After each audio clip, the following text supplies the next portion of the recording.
pada tanggal 3 Juni terjadi percobaan kudeta oleh kelompok Tan Malaka. Salam Pancasila! Salam Pancasila! Kenapa hal-hal itu bisa terjadi? Ini tentang tidak bisa dilaksanakan secara murni dan konsekuen. Karena pada tanggal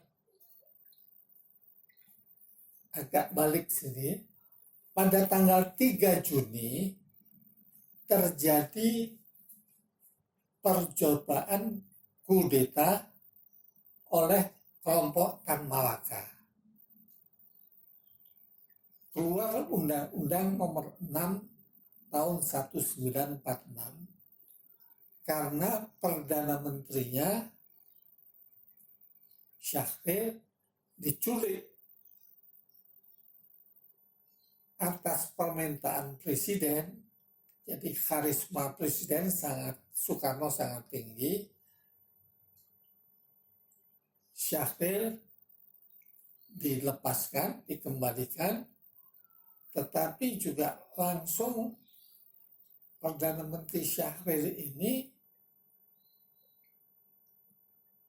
bukan ada di Yogyakarta, tapi kembali ke Jakarta. Jadi ini juga menunjukkan bahwa Presiden dan Wakil Presiden Bung Karno dan Bung Hatta tetap tokoh-tokoh yang menentukan, karena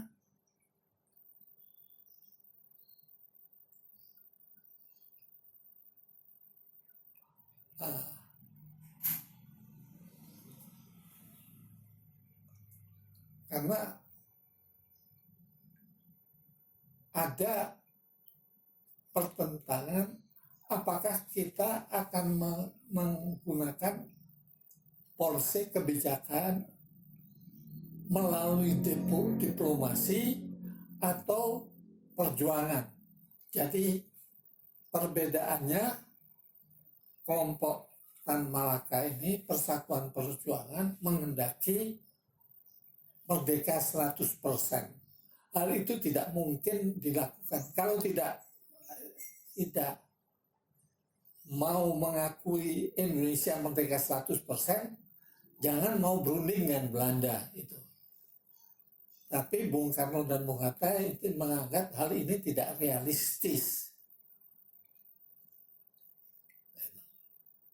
Sebab itu dia tetap mengakui, menginginkan adanya perundingan.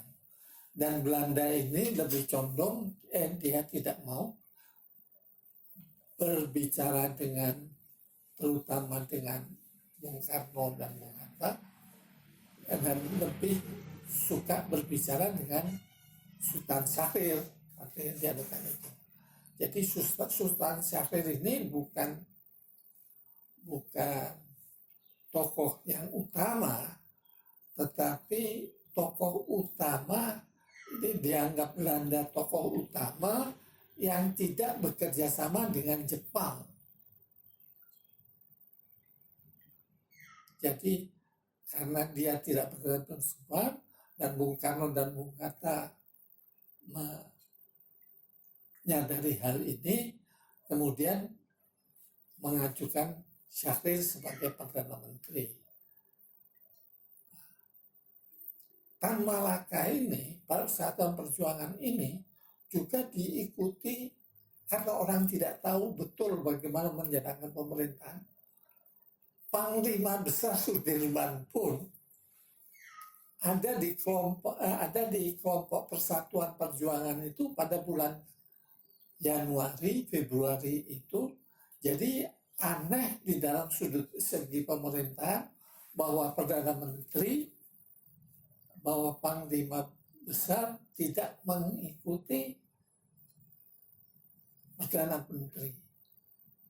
Hal ini kemudian menyebabkan kejatuhan Syahrir pada bulan Februari itu, tetapi Tan Malaka juga tidak bisa membentuk kabinet, dan kemudian kabinet juga tetap dibentuk oleh Bung Karno menyerahkan pembentukan kabinet kepada Syahrir dan terbentuk kabinet Syahrir kedua, dan itu yang akan menyelesaikan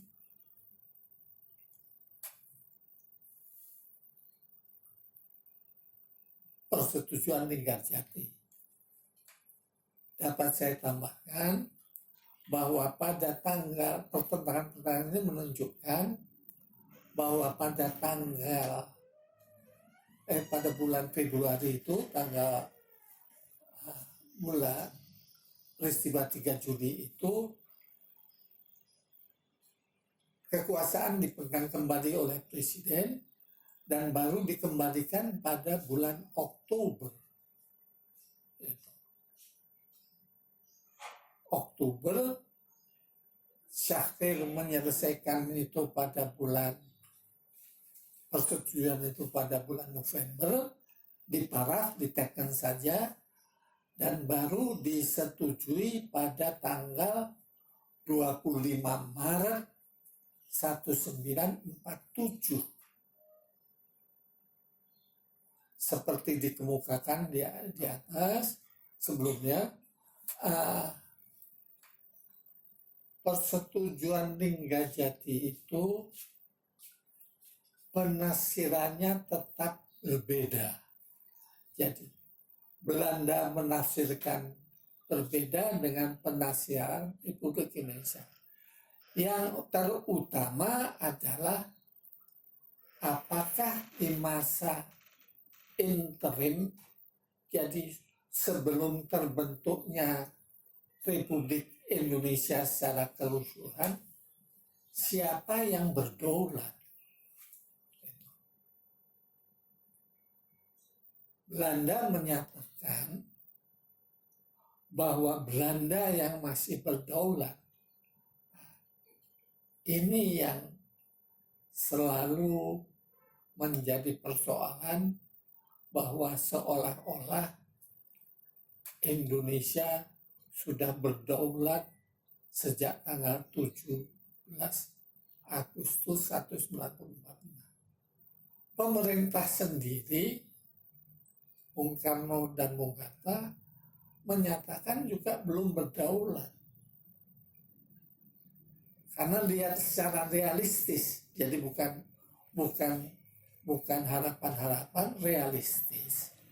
Sebab itu ada persetujuan Linggarjati yang menyatakan bahwa Indonesia itu hanya berdaulat secara de facto untuk Jawa dan Madura, dikurang Jawa, Madura, dan Sumatera, Jawa dan Sumatera, dikurangi tempat-tempat yang dikuasai, kota-kota besar yang sudah dikuasai oleh Belanda, oleh sekutu waktu itu, kemudian diserahkan pada Belanda. Nah, jadi mandat Inggris itu sebetulnya berakhir pada bulan November, sebab itu dipercepat itu karena mandatnya sekutu itu bulan Desember. Pasukan-pasukan Belanda kemudian berdatangan. Ketika masih ada pemerintah masih dikuasai oleh sekutu Inggris, pasukan-pasukan Belanda yang di luar Indonesia itu belum boleh masuk, dan baru kemudian batalion 7 Desember namanya saja itu baru masuk setelah pada tanggal 7 Desember ke Indonesia itu. Nah, hanya menguasai Sumatera dan Jawa, dan seperti dikatakan tadi, yang utama adalah pemerintah RI tidak boleh mengadakan hubungan luar negeri. Tapi pemerintah RI bilang kita tetap berdaulat. Sebab itu dia mengadakan hubungan dengan Mesir. Di Lebanon ada 6 orang yang mengakui 6 negara yang mengakui Republik Indonesia sebagai negara sepenuhnya berdaulat. Misi Haji Agus Salim itu. Sebab itu Belanda Republik menyalahi persetujuan. Jadi kalau tidak mengikuti persetujuan, kami serang. Nah, itu pun juga melihat masih pandangan Belanda bahwa serangan Belanda yang pertama tanggal 21 Juli 1947 itu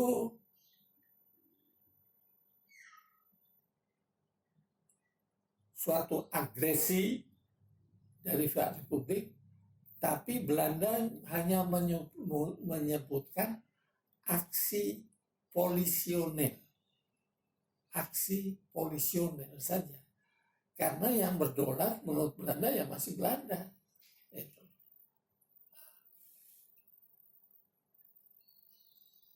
Dilihat dari sudut ketatanegaraan, memang pemerintah Indonesia pada waktu itu mengakui bahwa menurut hukum internasional sampai tanggal 17 Agustus itu masih Belanda yang berdaulat.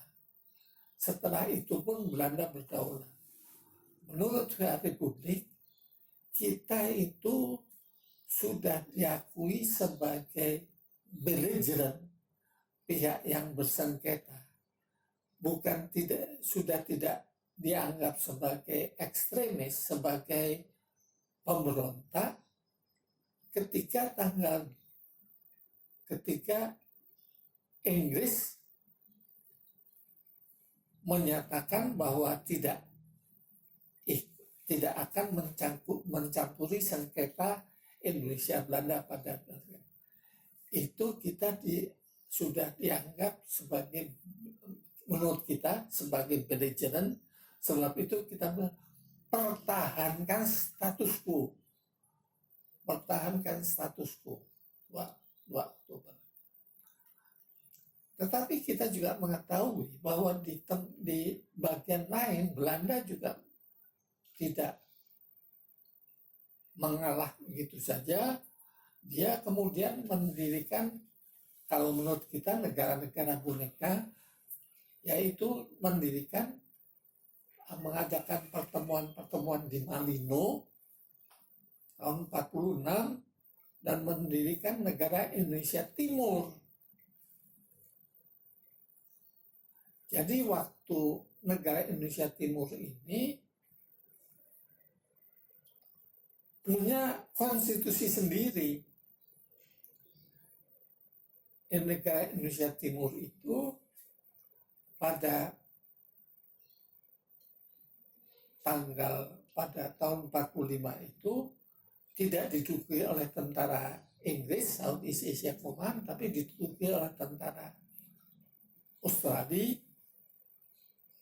Dan tentara Australia ini memihak Belanda.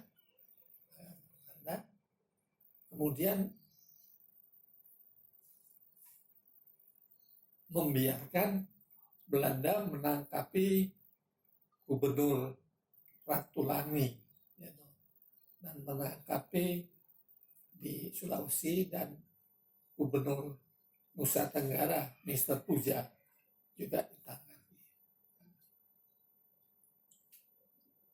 Jadi sampai tahun 47 itu jelas bahwa Undang-Undang Dasar 45 tidak dilaksanakan secara murni dan konsekuen. Dari tahun 47 juga berubah-ubah kabinetnya. Setelah kabinet Syahrir jatuh, diganti oleh kabinet Amir Syarifuddin. Jadi waktu serangan itu Belanda itu kabinet Amir Syarifuddin, dan Syahrir kemudian diutus ke Lake Success, ke PBB, untuk mempertahankan negara Republik Indonesia di forum internasional, tetapi di sana mengalami kesulitan karena masih banyak yang membantu Belanda. Untungnya kita dibantu oleh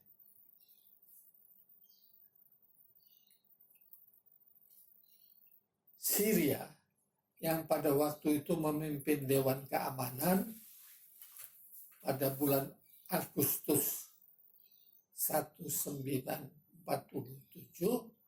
dan mengizinkan Syahrir untuk berbicara di forum itu. Belanda dengan keras juga menolak dan masih menggambarkan, juga mengundang. Jadi Duta Besar Belanda, ahli pakar hukum internasional Van Clevens, yang menyatakan bahwa Republik Indonesia tidak berhak duduk di situ, tetapi orang El-Khoury, pimpinan Dewan Keamanan, menyatakan, wah, kami bukan, jangan mengkuliahi kami seperti itu, gitu. Dan dia tetap mengizinkan.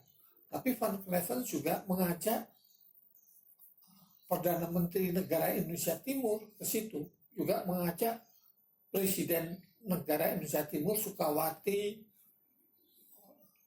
Perdana Menterinya Najamuddin Daeng Malewa, Menterinya Anak Agung Gede Agung, semuanya diajak oleh Sukses itu untuk menunjukkan pada dunia internasional bahwa Syahrir ini bukan satu-satunya yang mewakili orang-orang yang penduduk bekas Hindia Belanda, itu penduduk Hindia Belanda itu.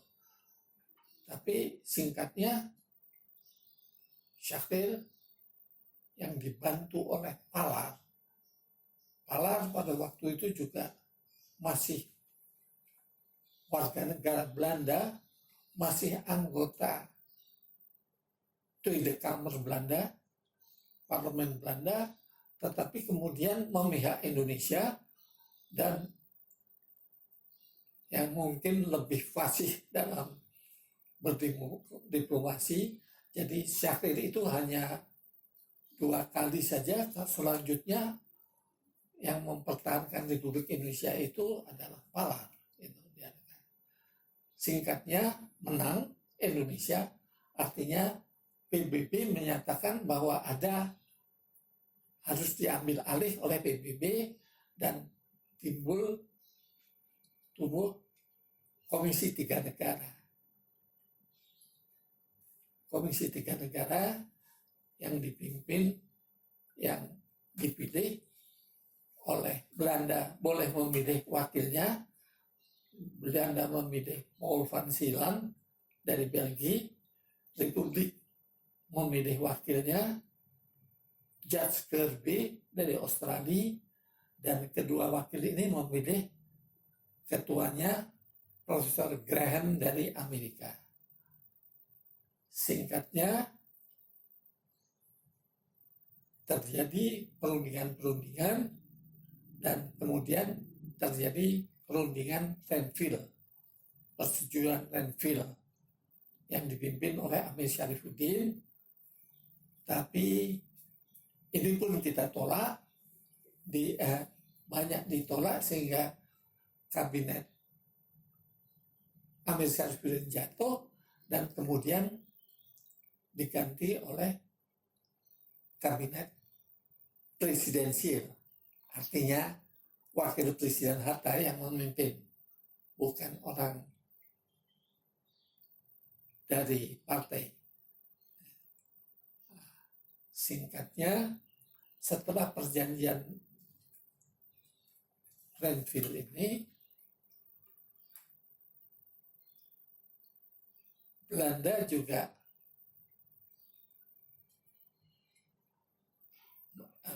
PBB meningkatkan keikutsertaannya dan kemudian mendirikan UNSI, United Nations Commission for Indonesia. Singkatnya, perundingan-perundingan dilakukan, tetapi juga tidak mencapai persetujuan, sehingga Belanda menyerah.